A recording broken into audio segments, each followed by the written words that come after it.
Sébastien Bochet, 37 ans, marié, 2 enfants, fondateur de Cinétique et du logiciel Zephyr.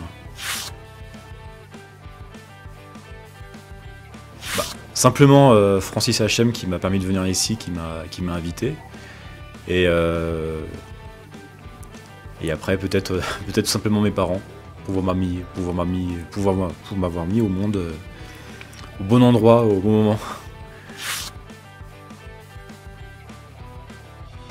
À quelques professeurs qui, pendant ma scolarité, n'ont pas cru en moi et qui m'ont bien cassé. Et je peux dire que j'ai eu ma belle revanche. Mais bon, je ne suis pas revanchard particulièrement, c'est le passé. Mais je ne vais quand même pas leur rendre hommage.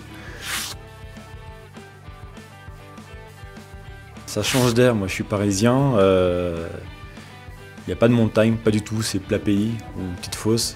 Ça fait du bien d'avoir de l'air frais, d'avoir des gens différents, même l'accent un petit peu montagnard, ça dépayse un petit peu. Ça fait du bien, ça change de la mer et ça permet de prendre vraiment du recul. Quand on a une société, il y a 2 choix, il y a soit être un suiveur, soit être un meneur. Je pense que quand on crée une société, c'est que déjà on a un minimum un meneur. Et si on veut continuer à être meneur et ne pas suivre le train et ne pas prendre le mur en pleine face, il faut être innovant pour pouvoir aller sur le marché de demain. Et puis d'un autre côté aussi, c'est bien plus sympa d'être sur un marché en croissance, d'être sur la nouveauté. Au niveau du mental, c'est quand même bien plus excitant d'être dans la problématique de remise en question. Je suis convaincu que le confort c'est sympa, mais c'est dangereux. Et innover, c'est se renouveler, c'est voir, c'est dynamique, c'est la vie. On n'est pas là juste là pour se reposer et capitaliser sur ce qu'on a fait. Il faut toujours progresser. Je pense que c'est une excitation de vie de vouloir constamment progresser. En tout cas, moi, c'est ce qui m'a mené aujourd'hui à changer plusieurs fois de métier et à toujours innover, à toujours voir devant pour aller de l'avant. Et enfin, je pense que c'est aussi une question de survie, quoi. Si on ne veut pas mourir, il faut anticiper.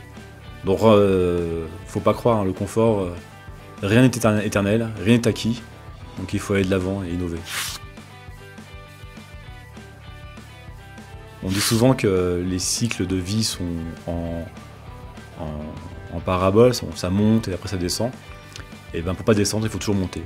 Et puis c'est encore pareil par rapport à l'innovation. C'est plus sympa d'avoir des moyens, et ces moyens supplémentaires de chouette en croissance, on les a par la croissance. Donc moi je suis particulièrement dépensier, je suis un investisseur, et pour pouvoir investir, il me faut de la croissance. Je pense qu'une fondation, c'est quelque part quand on s'est abouti, quand on s'est réalisé, c'est une manière de redonner le fruit de ce qu'on a reçu, de ce qu'on a gagné, dans une œuvre qui n'est pas forcément lucrative, afin de rendre une partie de ce qu'on a reçu. Il y a 2 intérêts. L'intérêt financier de trouver le futur Google, de faire une grosse culbute. Ça, c'est l'attrait purement pécunier et assez banquier. Et le deuxième, c'est de faire un passage de relais, de donner de l'argent effectivement, mais aussi donner beaucoup ses conseils.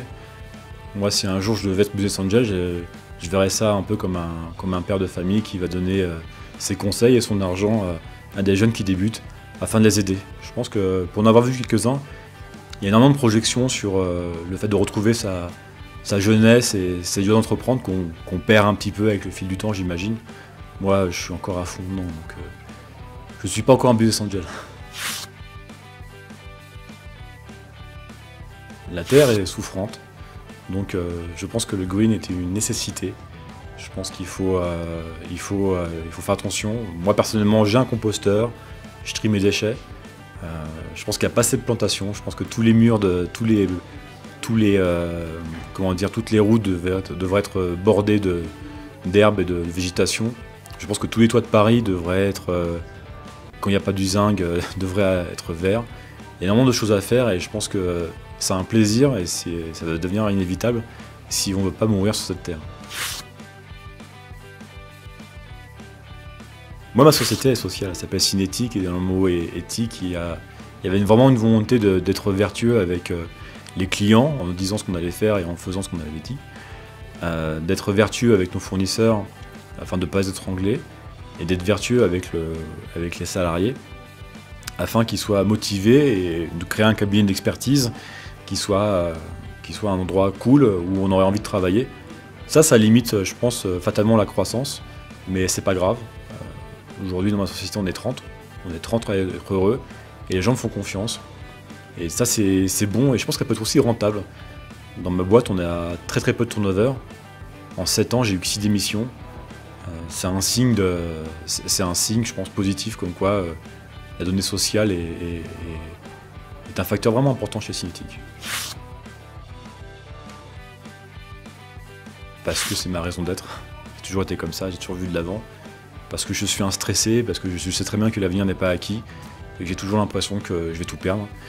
Donc je vais de l'avant pour pas tout perdre, parce que ça m'excite, parce que j'aime bien innover, parce que je fourmille d'idées, et j'aime ça.